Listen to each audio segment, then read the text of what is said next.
राजस्थान के मुखिया भजनलाल शर्मा से अमर उजाला के वरिष्ठ संवाददाता सौरभ भट्ट ने खास बातचीत की। इस दौरान सीएम भजनलाल ने अपनी सरकार के काम गिनाए और कई बड़े सवालों के जवाब दिए।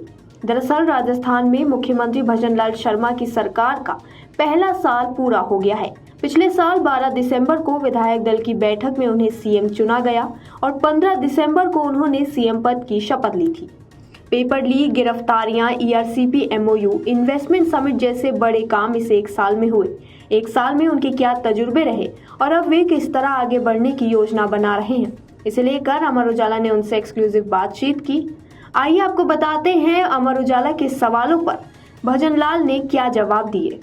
जब भजनलाल से पूछा गया कि सरकार का एक साल पूरा हो गया है, आप इसे कैसे देखते हैं, राजस्थान में क्या बड़ा बदलाव चाहते हैं आप, इस पर भजनलाल ने जवाब दिया, राजस्थान असीम संभावनाओं से भरा प्रदेश है। हमने सरकार में आते ही वर्षों से अटके हुए फैसलों को जमीन पर उतारने का काम किया। राजस्थान की भौगोलिक परिस्थिति को देखते हुए पानी पर सबसे पहले एमओयू किए। पिछले एक साल में राजस्थान की तस्वीर बदल गई है। पेपर लीक मामले पर कड़ी कार्रवाई की गई। कानून व्यवस्था की स्थिति पहले से बेहतर हुई है। प्रदेश में इन्वेस्टमेंट समिट के बाद निवेश का वातावरण बना है। आप देखेंगे अगले 2 साल में राजस्थान भारत के नंबर 1 प्रांतों में शुमार हो जाएगा। आमतौर पर सरकारें इन्वेस्टमेंट समिट आखिर साल में करवाती हैं। आपने इसे पहले ही साल में करवाया, अब हर 2 साल में करवाने की घोषणा भी की है, ऐसा क्यों?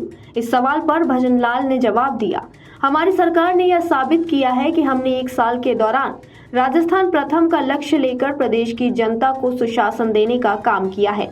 अपने कार्यकाल के शुरुआती दौर में इन्वेस्टमेंट समिट करवाकर हमारी सरकार ने पूरे विश्व में राजस्थान की पहचान कायम की है। यह एक नए राजस्थान के उदय के संकेत हैं। 35 लाख करोड़ के एमओयू किए गए, ये धरातल पर कैसे आ पाएंगे, इसका फॉलो अप कैसे करेंगे?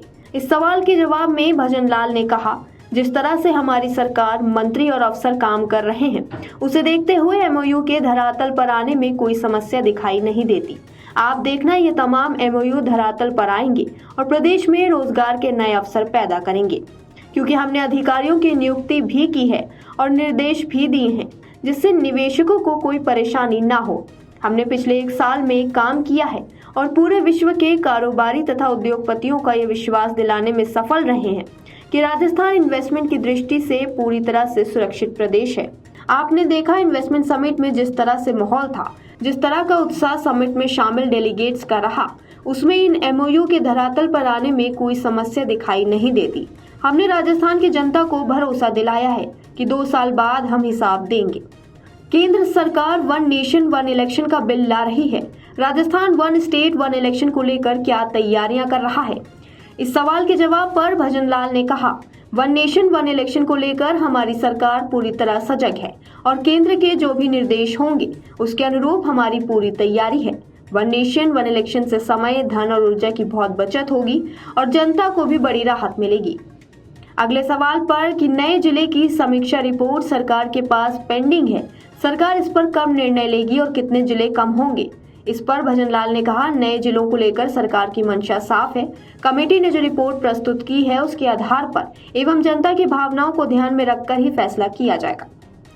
आखिरी सवाल, उपचुनाव में भाजपा का शानदार प्रदर्शन रहा, फिर भी क्या कोई कसर रही? आपको क्या लगता है?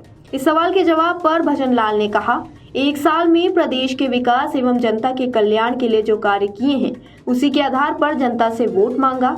साफ नियत और ईमानदारी से कई कामों की वजह से ही जनता ने 7 में से 5 सीटों पर जिताकर अपना आशीर्वाद दिया है। इन उपचुनाव में कांग्रेस के झूठ, भ्रम और परिवारवाद की हार हुई है। अगर आप ये वीडियो YouTube पर देख रहे हैं तो हमारे चैनल को सब्सक्राइब करें और बेल आइकन को दबाना ना भूलें। अगर आप Facebook पर ये वीडियो देख रहे हैं तो हमारे पेज को लाइक करें।